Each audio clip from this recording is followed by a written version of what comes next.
Hello viewers, I am Deepti. Today I am going to discuss important predicted questions for your ICSE Class 10 Physics from a very important unit and chapter 7. It means sound.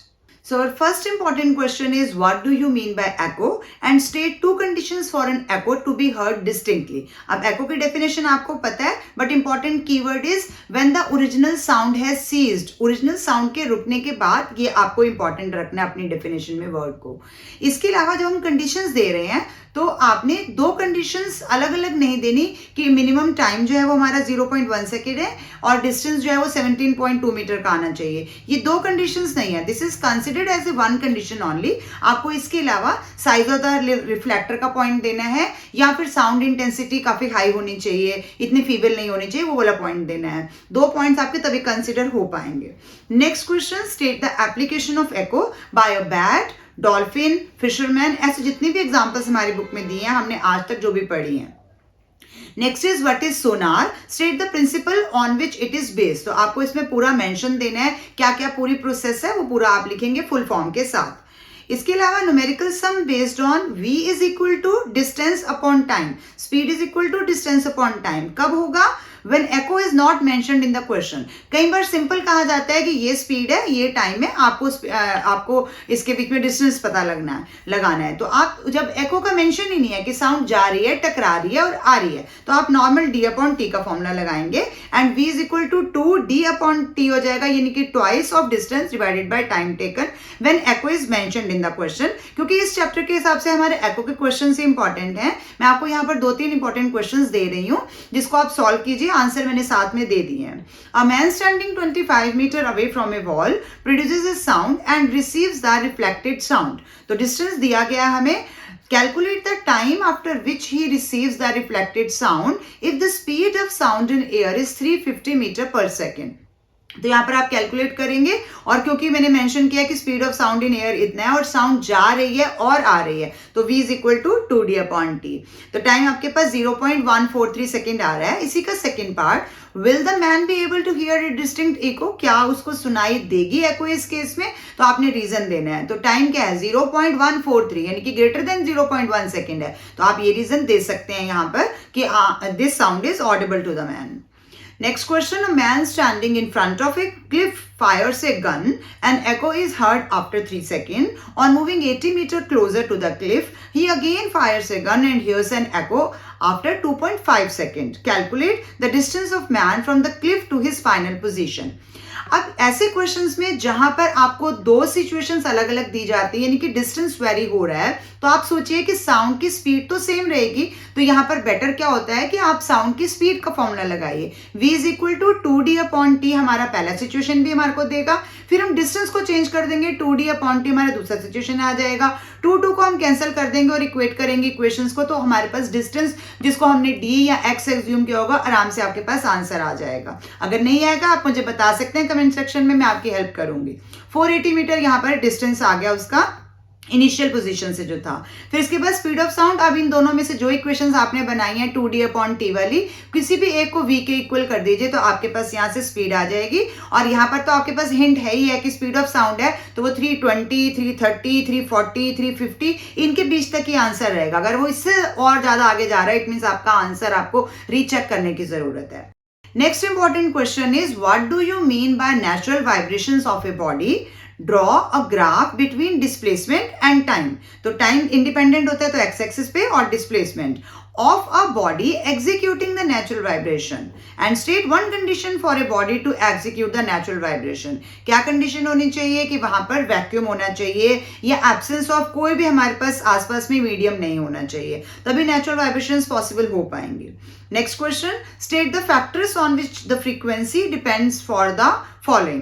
तो यहाँ पर जितनी भी हमारी book में example बन रही है, जैसे फैक्टर्स हम आपको बताने हैं किस किस पे फ्रीक्वेंसी डिपेंड कर रही है. अब जिस चीज के लिए हमें आपको पता है, जैसे सबसे पहले हम स्ट्रिंग इंस्ट्रूमेंट के लेते हैं, तो इसके लिए मैं आपको सजेस्ट करूंगी कि आप पहले एक बार फॉर्मूला लर्न कर लीजिए. जैसे इसका फॉर्मूला स्ट्रिंग इंस्ट्रूमेंट के लिए हमारे पास आ जाता है, F is equal to 1/2L under the root T means tension upon pi R square into D. और पाई आर स्क्वायर क्या है? थिकनेस है स्ट्रिंग की, और हमारे पास D क्या आ जाएगा? उसी मटेरियल का जो डेंसिटी है वो आ जाएगा.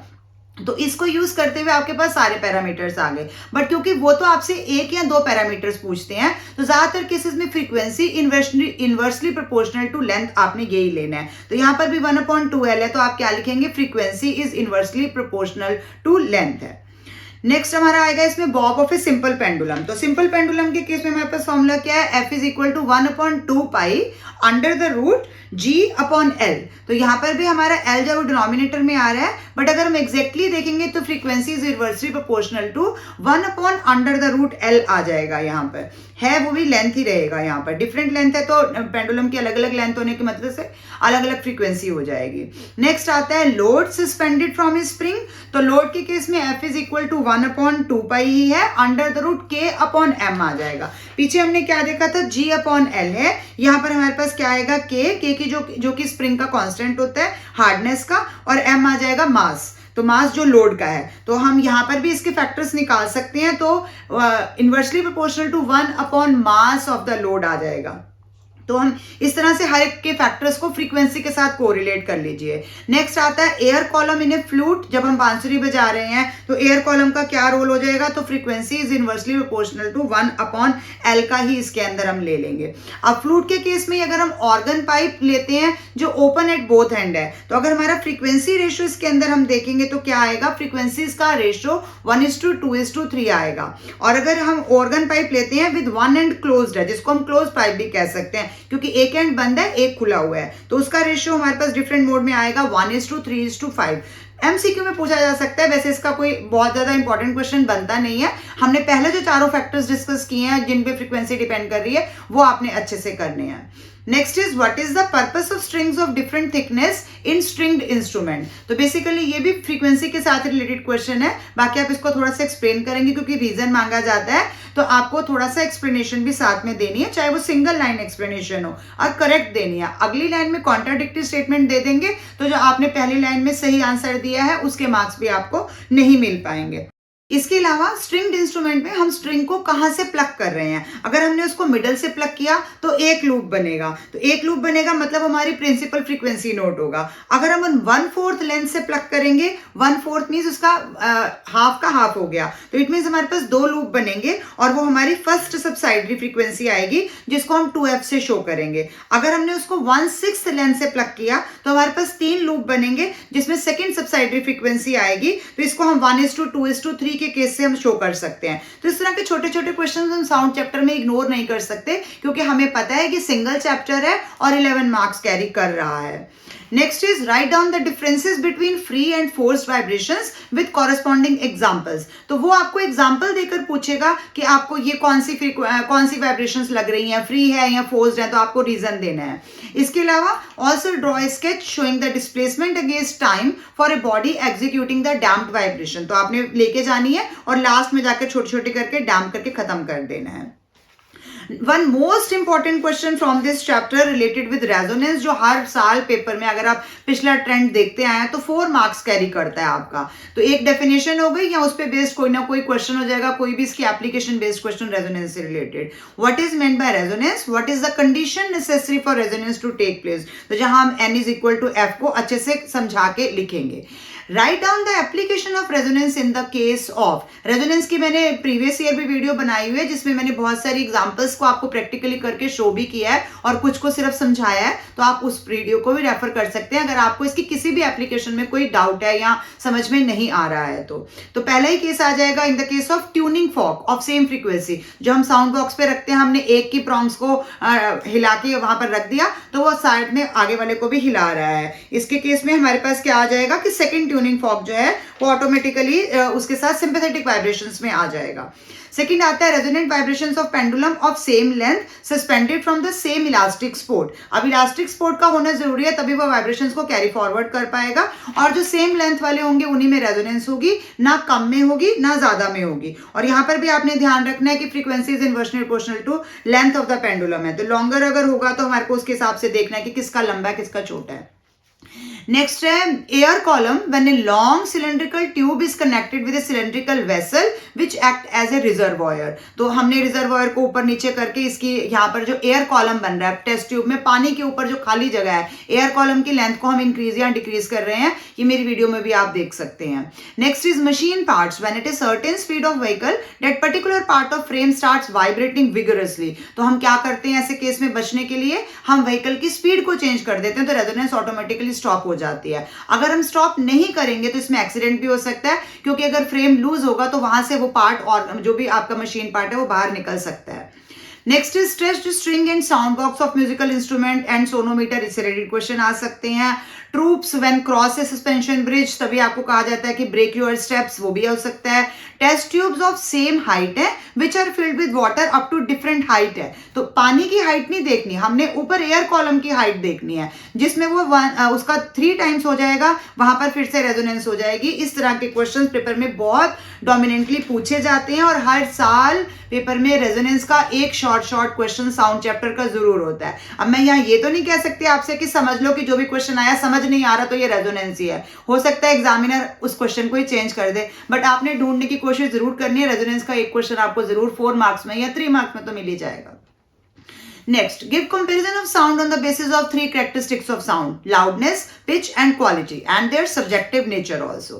तो यहाँ इससे रिलेटेड क्वेश्चंस में define loudness, name the corresponding measurable quantity, आपको पता है इंटेंसिटी होती है, इनके mention the factors of loudness and oblique intensity, क्योंकि दोनों के फैक्टर्स सेम ही आएंगे। इससे रिलेटेड क्वेश्चन भी हो सकते हैं, for example the bells of a temple are big in size then why, तो आप यहाँ पर उसका रीजन देंगे कि उसका सरफेस एरिया इंक्रीज हो जाता है, इसीलिए लाउडनेस पे फर्क आ जाएगा। What is the unit of sound level, तो साउंड लेवल का पूछा जाएगा तो डेसिबल है। What is the unit of loudness, तो उसका आ जाएगा phone, PHON phone.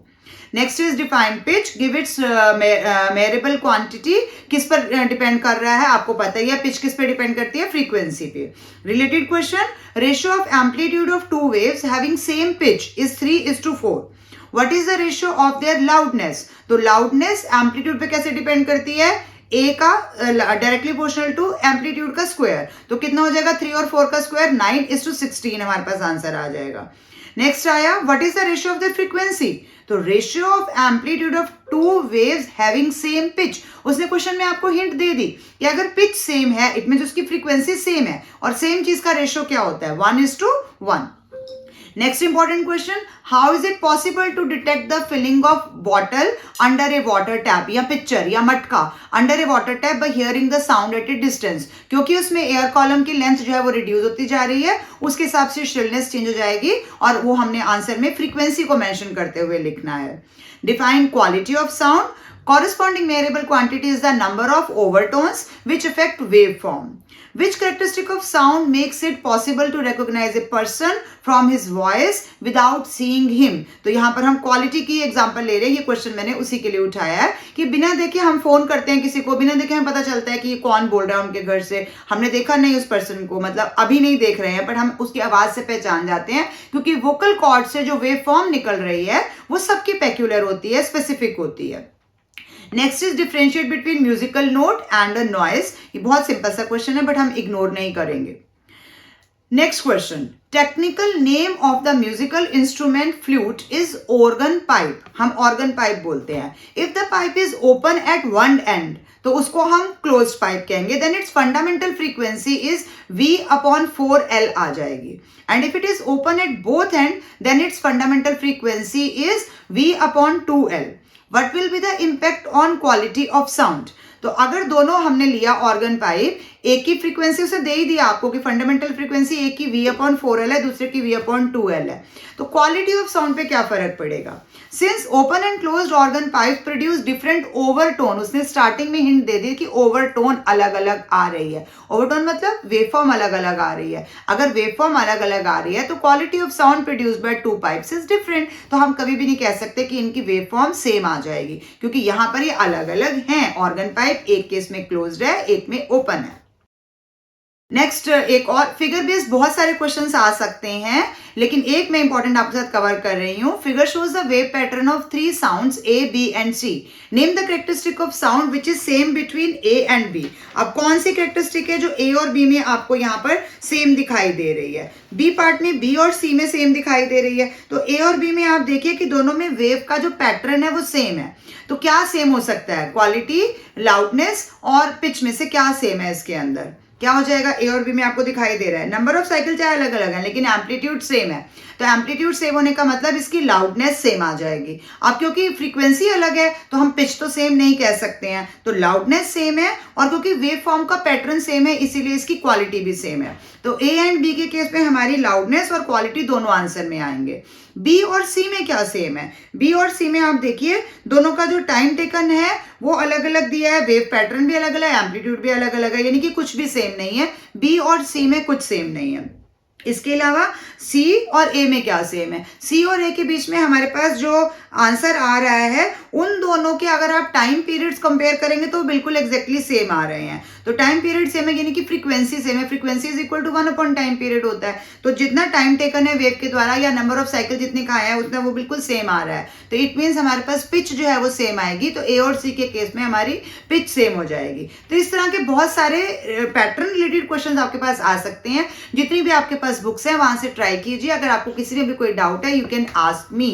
This chapter approximately carries 11 marks. तो इतना सा चैप्टर एक ही सिंगल यूनिट होते हुए भी आपके सबसे ज्यादा मैक्सिमम मार्क्स कैरी कर रहा है. इस चैप्टर को हम इग्नोर कर ही नहीं सकते हैं. मोरओवर इसके न्यूमेरिकल्स भी बहुत ईजी हैं. तो साउंड चैप्टर से मैंने पहले भी एमसीक्यू वीडियो बनाई है जिसमें बहुत सारे मैंने आपके साथ डिफरेंट न्यूमेरिकल्स भी कवर किए हैं और थ्योरी क्वेश्चंस भी कवर किए हैं. तो आप एमसीक्यू वीडियो साउंड चैप्टर के भी रेफर कर सकते हैं. आपको उससे इस चैप्टर का बिल्कुल क्लियर आइडिया मिल जाएगा. उसके अलावा मैंने अभी आपके साथ और भी इंपॉर्टेंट क्वेश्चंस कवर किए हैं, बट फिर भी अभी इस चैप्टर में और भी बहुत सारे इंपॉर्टेंट क्वेश्चंस कवर किए जा सकते हैं. Thank you for watching till the end. Keep watching, sharing and subscribe to my channel. Thank you.